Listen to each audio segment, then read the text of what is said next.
আসসালামু আলাইকুম রহমতুল্লাহি ওবরকাতুহু। সম্মানিত দর্শক, পাবনার রূপপুরে দেশের একমাত্র যে পারমাণবিক বিদ্যুৎ কেন্দ্র, যেখান থেকে প্রায় ২,৫০০ মেগাওয়াট বিদ্যুৎ আমরা পেতে যাচ্ছি এবং কোনো রকম বিরতি ছাড়া একনাগাড়ে ৬০ বছর ৬০ ইয়ার্স এই বিদ্যুৎ কেন্দ্র থেকে আমরা বিদ্যুৎ পাব। প্রাথমিক যে ইনভেস্টমেন্ট আকাশচুম্বী, প্রায় ১,১২,০০০ কোটি টাকা। কিন্তু পার ইউনিট হিসেবে যদি ধরা হয় এবং আগামী ৬০ বছরের যে মুদ্রার অবমূল্যায়ন বা অতিমূল্যায়ন ধরা হয়, ডেপ্রিসিয়েশন ধরা হয়, তাহলে এই বিদ্যুৎ যতটা সস্তা, একেবারে পানির মতো, মানে সোলার পাওয়ারের যে বা জলবিদ্যুতের যে খরচ, তার চাইতে অনেক অনেক কম। এবং সেক্ষেত্রে আগামী ৬০ বছরের ক্যালকুলেশন যদি করেন, তাহলে ১,১০,০০০ কোটি টাকা, এটাকে মনে হবে তেজপাতা, কোনো টাকাই না। এই বিদ্যুৎ কেন্দ্র চালু হতে যাচ্ছে এবং আগামী আগস্ট মাসে, মানে এটা হলো আজকে যে ভিডিওটা করছি এপ্রিল মাসের শেষ দিন, আগামীকাল ১লা মে, জুন, জুলাই, আগস্ট মাসে এটি জাতীয় গ্রিডে যুক্ত হবে। ইতিমধ্যে পরীক্ষামূলকভাবে এটি চালু করা হয়েছে এবং এখানে জ্বালানি লোড করা হয়েছে, মানে যে ইউরেনিয়াম, এই ইউরেনিয়াম এখানে ঢুকানো হয়েছে এবং এটা এখন চলছে। সব কিছু যদি স্বাভাবিক থাকে, তাহলে সারা পৃথিবীর বুকে ৩৩তম গর্বিত রাষ্ট্ররূপে, যাদের দেশে পরমাণু চালিত বিদ্যুৎ কেন্দ্র রয়েছে, পৃথিবীর কতগুলো দেশ রয়েছে জাতিসংঘের সদস্য, তাদের মধ্যে ৩৩টি দেশের মাত্র এই গৌরবোজ্জ্বল স্থাপনা আছে, তাদের মধ্যে বাংলাদেশ অনুপ্রবেশ করতে যাচ্ছে।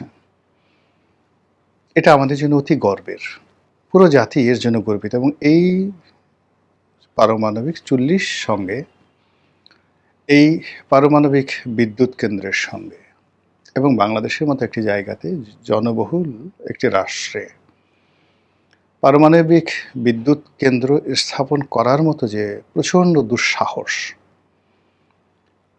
দরকার, যেটি পাকিস্তান জমানাতে আইয়ুব খানও সাহস পাননি।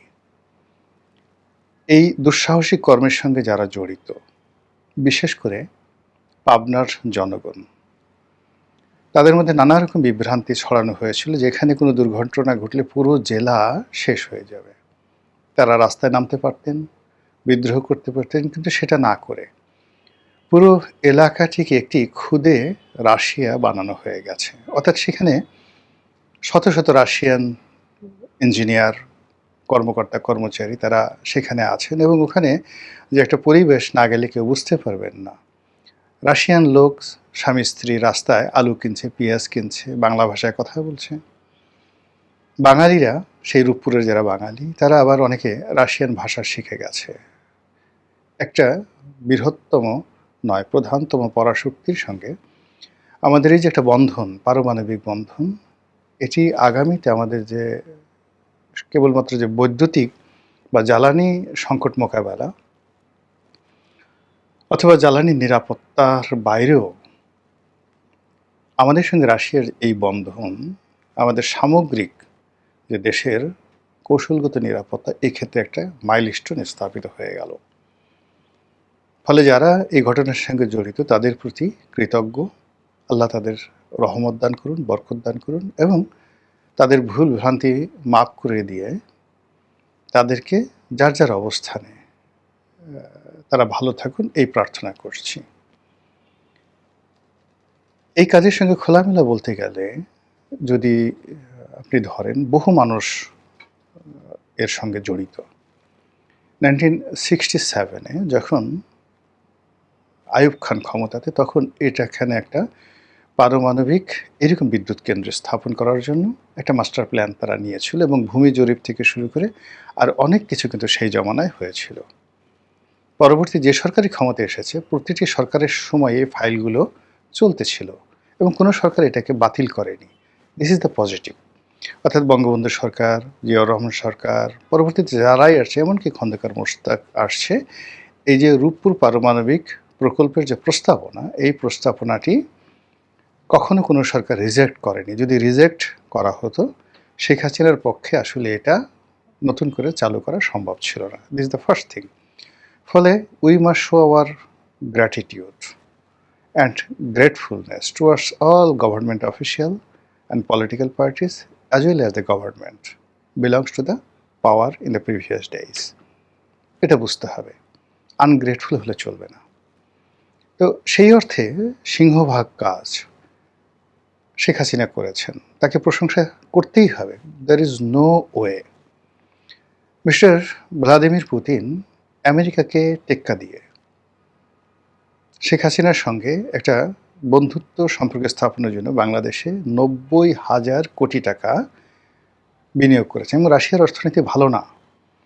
তারা যেই সময়টাতে বিনিয়োগে এসেছে সেই সময়টাতে রাশিয়ার অর্থনীতি ভালো ছিল না। তো সেই অর্থনীতি থেকে ৯০,০০০ কোটি টাকা বের করে সেই টাকা বাংলাদেশের মতো একটা তৃতীয় বিশ্বে তারা বিনিয়োগ করেছে। এই জন্য রাশিয়ান সরকারকে সম্মান দিতে হবে, ধন্যবাদ দিতে হবে। যেভাবে ১৯৭১ সনে রাশিয়ার সহযোগিতা না থাকলে আমরা কোনোদিন স্বাধীনতা পেতাম না। আমেরিকা আমাদের কুটি কুটি করে কেটে ফেলত। দ্বিতীয়ত, স্বাধীনতার পরে আমাদের বন্দর, অবকাঠামো, কর্ণফুলীর চ্যানেল এবং মংলা বন্দরের চ্যানেল, সেখানে মাইন পুঁতে যেভাবে রেখেছিল, আমরা জিন্দিগিতে আমাদের নিজস্ব টেকনোলজি, এমনকি ভারতের টেকনোলজি দিয়েও আমরা আজ পর্যন্ত, মানে আজকে ৫০ বছর পর্যন্ত আমরা সেই বন্দরকে ব্যবহার করতে পারতাম না। পাকিস্তানিরা যাওয়ার সময় আমাদের এ সকল বড় বড় ব্রিজ, কালভার্ট থেকে শুরু করে যেখানে যেখানে নৌ চলাচলের রুট রয়েছে সেখানে তারা মাইন পুঁতে গিয়েছিল।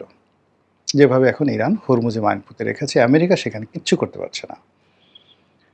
তো সেই মাইনগুলো কারা তুলেছিল? এই রাশিয়া, আমাদের পরীক্ষিত এবং আমাদের প্রমাণিত বন্ধু। So we must pay our gratefulness, gratitude and homage, আনুগত্য রাশিয়ার সরকারের প্রতি। যে জাতি কৃতজ্ঞ নয়, আল্লাহ কখনো তাদের প্রতি নিয়ামত দেন না। নিয়ামতের শুকরিয়া আদায় করতে হয়। এই প্রকল্প বন্ধ ছিল ডক্টর মোহাম্মদ ইউনূসের জামানাতে, কিন্তু তিনি এই প্রকল্পের পথে বাধা তৈরি করেননি। এই প্রকল্পের ঋণ পরিশোধ করেছেন, তাকে যে যাই বলেন না কেন, এবং রাশিয়ান সরকারের সঙ্গে ওই সময়টিতে তারা সম্পর্ক নষ্ট করেনি। এই জন্য ডক্টর মোহাম্মদ ইউনূসের সরকার, জ্বালানি মন্ত্রণালয়, জ্বালানি উপদেষ্টা যিনি ছিলেন তাকেও ধন্যবাদ দিতে হবে। এবং ওই সময়টাতে রাশিয়ার এই যে ৯০,০০০ কোটি টাকা ঋণের যে কিস্তি, এই কিস্তি নিয়ে ভীষণ রকম জটিলতা তৈরি হয়েছিল। সেই জটিলতা হলো এরকম যে রাশিয়া চাচ্ছিল যে তাদের অর্থ রুবলে দেওয়া হোক। এই কারণ হলো ডলারে এই পেমেন্ট নেওয়ার মতো তাদের রাশিয়ান সরকারের কোনো ক্যাপাবিলিটি ছিল না। এর কারণ হলো মার্কিন যুক্তরাষ্ট্রের নিষেধাজ্ঞার কারণে কোনো ব্যাংক ডলারে পেমেন্ট নিচ্ছিল না। এদিকে বাংলাদেশের যে অবস্থা, সেই অবস্থায় রুবলে পরিশোধ করা বা ইয়েনে চায়নাকে পরিশোধ করে চায়নার মাধ্যমে বা রুবলে পরিশোধ করা, এই যে একটা জটিল অবস্থা, সেই জটিল অবস্থা তারা মোকাবেলা করতে পারছিল না। এর বাইরে যেটা ছিল সেটা হলো যে এই টাকা, মানে একটা বিশাল অ্যামাউন্টের একটা টাকা, এটা not less than 1 billion or $1.5 billion. এই টাকা সেন্ট্রাল ব্যাংক, বাংলাদেশ ব্যাংক এটাকে আলাদা করে রেখেছিল এবং বারবার রাশিয়াকে বোঝানো হচ্ছিল যে আমাদের টাকার কোনো সমস্যা নেই, এই দেখো টাকা আমি আলাদা করে রেখেছি, তোমার যেভাবে সমস্যা তুমি গ্রহণ করতে পারছো না, আমারও একই সমস্যা, আমি রুবলে টাকাটা দিতে পারছি না। ফলে কি হলো, রাশিয়া কিন্তু এই প্রকল্পের যে বাকি কাজ, এটা টাকা দেওয়া হয়নি এজন্য বন্ধ রাখেনি, তারা সেই কাজ চালিয়ে গেছে। তৃতীয়ত, এই যে ২ মাসের সরকার তারেক রহমান সাহেব, তার সরকার আসার পরে এই সরকারের প্রকল্পের যারা লোকজনরা আছেন তারা ইচ্ছে করলে এটাকে ডিলে করতে পারত, ঝামেলা করতে পারত, বাজে কথা বলতে পারত, কিন্তু তারা এই প্রকল্পটি অতি দ্রুত চালু করার সকল ব্যবস্থা নিয়েছে। এজন্য আওয়ামী লীগের লোকজন আছে, তাদেরও উচিত এই বর্তমান সরকারের প্রতি কৃতজ্ঞ থাকা। এটা গেল নীতি কথা। এর বাইরে কিছু নোংরামি হচ্ছে। নোংরামি সরকারের ঊর্ধ্বতন পর্যায়ে বা বিএনপির ঊর্ধ্বতন পর্যায়ে কেউ করছে কিনা আমি বলতে পারবো না, কিন্তু যেটা হচ্ছে যে এখানে বলা হচ্ছে যে শেখ হাসিনার এখানে কোনো ক্রেডিট নেই, সে যা কিছু করেছে সেটা হলো এখান থেকে সে $5 বিলিয়ন চুরি করেছে, দেশের বাইরে পাচার করেছে। এটা একেবারে অথর্ব, একেবারে বাজে কথা, এবং এটা বলতে গেলে একেবারে অসম্ভব। আপনি বোঝার চেষ্টা করুন, রাশিয়ার সরকার, পুতিন সরকার, তাদের যে জ্বালানি মন্ত্রণালয়, সেই জ্বালানি মন্ত্রণালয় এবং তাদের যে পরমাণু যে বিভাগ রয়েছে, গ্যাসপ্রম, তার মাধ্যমে এই বিনিয়োগটা এখানে করেছে।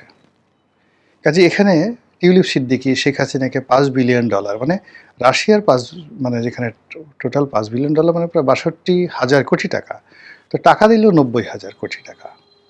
তাও এখনও পর্যন্ত সেই ৯০,০০০ কোটি টাকার পুরোটা কিন্তু দেওয়া হয়নি। হয়তো ৮০,০০০ কোটি টাকা এখন পর্যন্ত তারা বিনিয়োগ করেছে, বাকি আরও ধাপে ধাপে তারা বিনিয়োগ করবে, আরও ২-৩ বছর লাগবে তাদের এই ৯০,০০০ কোটি টাকা বিনিয়োগ করতে। তারা এ যাবৎকালে ধরুন আজকের দিন পর্যন্ত সাকুল্যে হয়তো ৭০,০০০ বা ৮০,০০০ কোটি টাকা, ৭০,০০০ কোটি টাকা তারা বিনিয়োগ করেছে। আর ৭০,০০০ কোটি টাকা থেকে তারা শেখ হাসিনাকে আরও ৪-৫ বছর আগে ৬০,০০০ কোটি টাকা তারা দিয়ে দিয়েছে। তাহলে এই প্রকল্প মাত্র ১০,০০০ কোটি টাকায় হয়েছে। এর চেয়ে গাঁজাখুরি গল্প, এই গল্প যারা সাজিয়েছে, এই গল্পের যারা নায়ক, এরা যদি সরকারের সাথে থাকে, এই সরকারের ডুবতে খুব বেশি দেরি লাগবে না। আর ডুবার জন্য বঙ্গোপসাগরে যাইতে হবে না। এই যে তারেক রহমান সাহেব যে ছোটো ছোটো খাল কাটছে, সেই খালের মধ্যে ডুবে এদের মরতে হবে। কাজে এ ধরনের অপপ্রচার যারা ছড়ায়, দে শুড বি পানিশড, তাদেরকে পানিশড করতে হবে।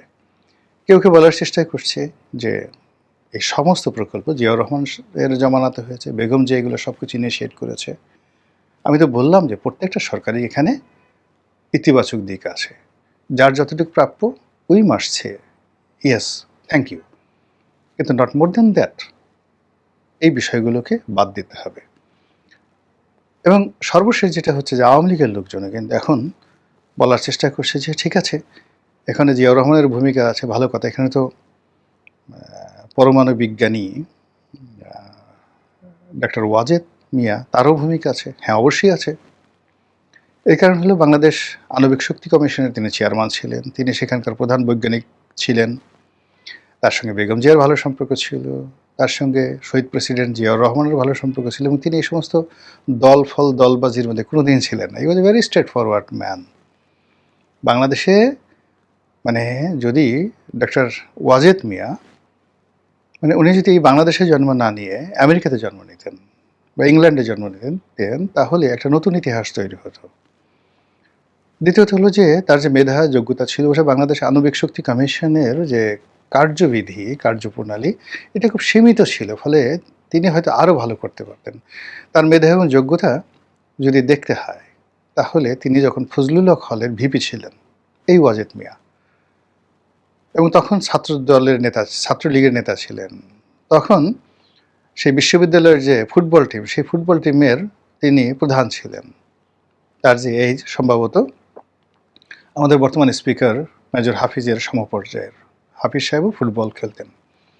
এরকম অনন্য সাধারণ একজন মানুষ, তিনি এই পরমাণু শক্তি কমিশনে ছিলেন, দীর্ঘদিন ছিলেন। কাজেই তার অবদান এই পরমাণু বিদ্যুৎ কেন্দ্রে থাকবে, এবং এটা অস্বীকার করার কোনো উপায় নেই।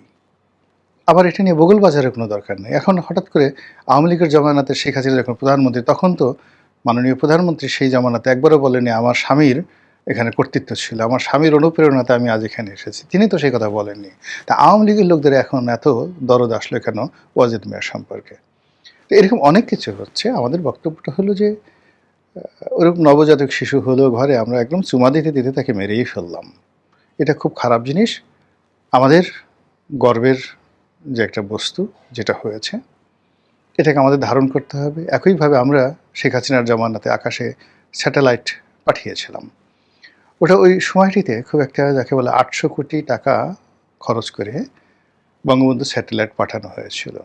এখন না হয় সেটা পরিবর্তন করে জিয়াউর রহমানের নামে করা হোক, তারেক জিয়ার নামে করা হোক, বেগম জিয়ার নামে করা হোক, ডাজ নট ম্যাটার। কিন্তু ওটা যদি ভায়াবল হয়, আমি এখন পর্যন্ত আই এম নট এক্সপার্ট, আমি এখন পর্যন্ত বলতে পারছি না যে যে শেখ হাসিনার যে স্যাটেলাইট প্রকল্পটি ছিল যার মাধ্যমে ইন্টারনেট এবং প্রযুক্তির ক্ষেত্রে আমরা একটা নিজেদের গেটওয়ে তৈরি করে ফেলেছিলাম। আমাদের যে টেলিভিশনগুলো, আমাদের যে টেলিফোন কোম্পানিগুলো, আমরা যে ব্যান্ডউইথ ব্যবহার করতাম সেক্ষেত্রে নাকি একটা একটা নতুন দিগন্ত উন্মোচন করেছিল এবং এই প্রকল্পটি রাষ্ট্র বিনিয়োগ করেছিল কিন্তু অপারেটর ছিল সালমান এফ রহমান। এটা আমার কাছে ভালো মনে হয়নি। এনিওয়ে এখন সেই প্রকল্পটি কী অবস্থায় আছে, সেটা চালু করা যাবে কি না। বাট এটা যদি ভায়াবল হয়, আকাশে বাংলাদেশের একটা স্যাটেলাইট আছে, এটা আমাদের জন্য একটা গর্বের বিষয়। এরকম অনেকগুলো বিষয় রয়েছে শেখ হাসিনার জামানাতে করা হয়েছে। এগুলোকে চালু রাখতে হবে যদি এগুলো ভায়াবল হয়। মহান আল্লাহ আমাদের সবাইকে হেদায়েত দান করুন, হেফাজত করুন। আসসালামু আলাইকুম ওয়া রাহমাতুল্লাহি ওয়া বারাকাতুহু।